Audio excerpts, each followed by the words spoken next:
Wanita ala barbaini dan bermula perempuan itu di atas 2 segala pembagian.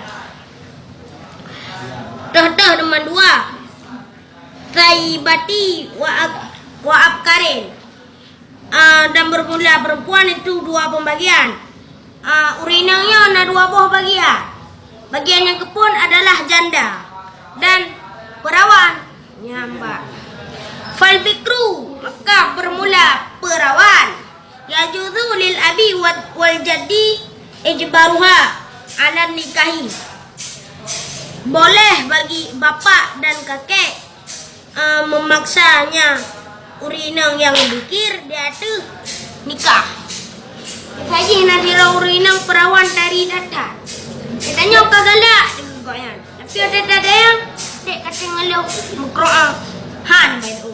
Yang tak putar je ya. Nak putar ayah. Nyatang siapa tolong ni nang ro ni. Turan. Nyan iban dah pegah. Kapah tolong uri nang ro ni. Ngani nang.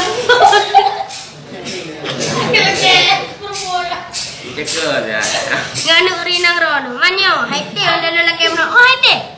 Nan insyaallah kebudah ya dia paksa ni. Kau paksa tadi tepat-tepat ngai deh.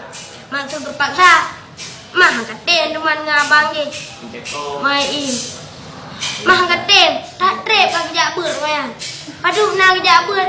Na mun harto 60 euro ka, mi ada bilang rak euro, mi ada bilang rak ton gitu bagai baru. Kate je ya. Nyambak. Nya ada nan cako. Kita agak ber. Kita mantan takrib. Lain awame aku matamina lagi habanya. Wa tabiatu la yajuzu tazwajuha illa ba'da bulughiha wa izniha. Dan bermula janda itu tidak boleh perkawinnya janda kecuali sesudah baliknya janda dan izinnya janda. Pengertian janda adalah sira urinang yang karep perawan. Gara-gara pun dah marah perawan.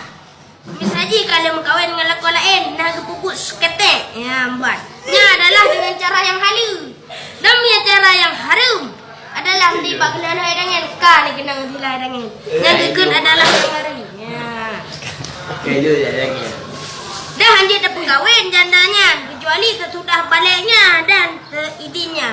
Misalnya jandanya nanu lon jandanya dah hana izin jandayan dia hanya dah mengkawin. Misalnya jandanya ke balik. Tapi hana izin ke dia untuk dah mengkawin. Tapi jika izin, tapi hana balik hanya cik dah mengkawin. Angkunya yang gekun dengan perawan adalah gepu kawin. Dan tapi yang gekun dengan janda di mengkawin. Nyambak. Mia seorang perawannya keputusan mengkawin bau nuci. Mia jandanya keputusan mengkawin barong. Ada anggap bila orang si bergetem karena kaji dimiliki keputusan ni roh. No tegal. Sadaqallahul azim. Ya Allah.